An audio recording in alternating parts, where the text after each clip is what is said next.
जोंनि आसाम सरकारि मानव गेदेर सिएम सारा जायनाखि सरकारि स्कुलाव फरायो बिथांमोननो दिनैहाय जोंनि बड'फा इउन ब्रह्मनि कलेजाव दिनैहाय हाई सेकेन्डारि BA फरायबोनायखौ 685 618 जोंहा फर्म खालामनाय जादों। बे हाबाफारियाव आंखौ CPS फाथायहरनो लादों।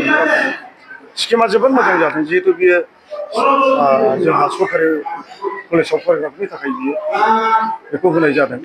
मानो होनबा प्राइभेट कलेजाव फरायनायफोरनो होनाय जायाखै। दा मासाव 10,000 खरि होनाय जायो। 2 मास गेप जोंहा जेबो गरम बन्द आरो गोलोम बोथोर थायो बे हिसाबै 2,000 होनाय जायाखै। दा आं साथ्र'फोरनाव साथ्रिफोरनाव सोंदों आङो बोसोराव एडमिसना बेसेबां थाङो? बोसोराव 4,000 थाखा थाङो।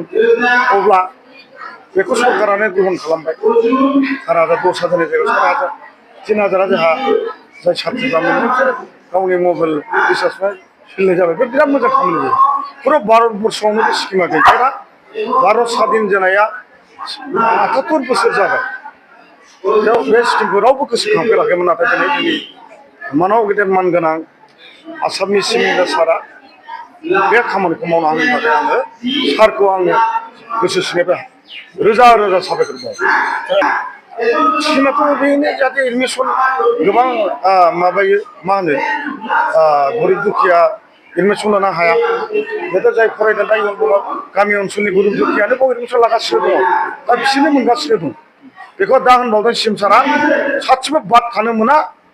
प्रिन्सिपाल साहाबा बयनोबो आरो फर्मखौ होबावनांगौ होननानै बे जाहैबाय आगस्टनि उनाव मोनबावो। बे खोथा गोबां स्टेसन दङ BTC आव जेरावबो मोनजोबो। जायनाखि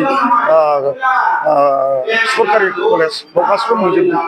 दिनै आं 685 अलरेडि रानबाय। बेनो आरोखि बिराद मोजां स्किम बियो।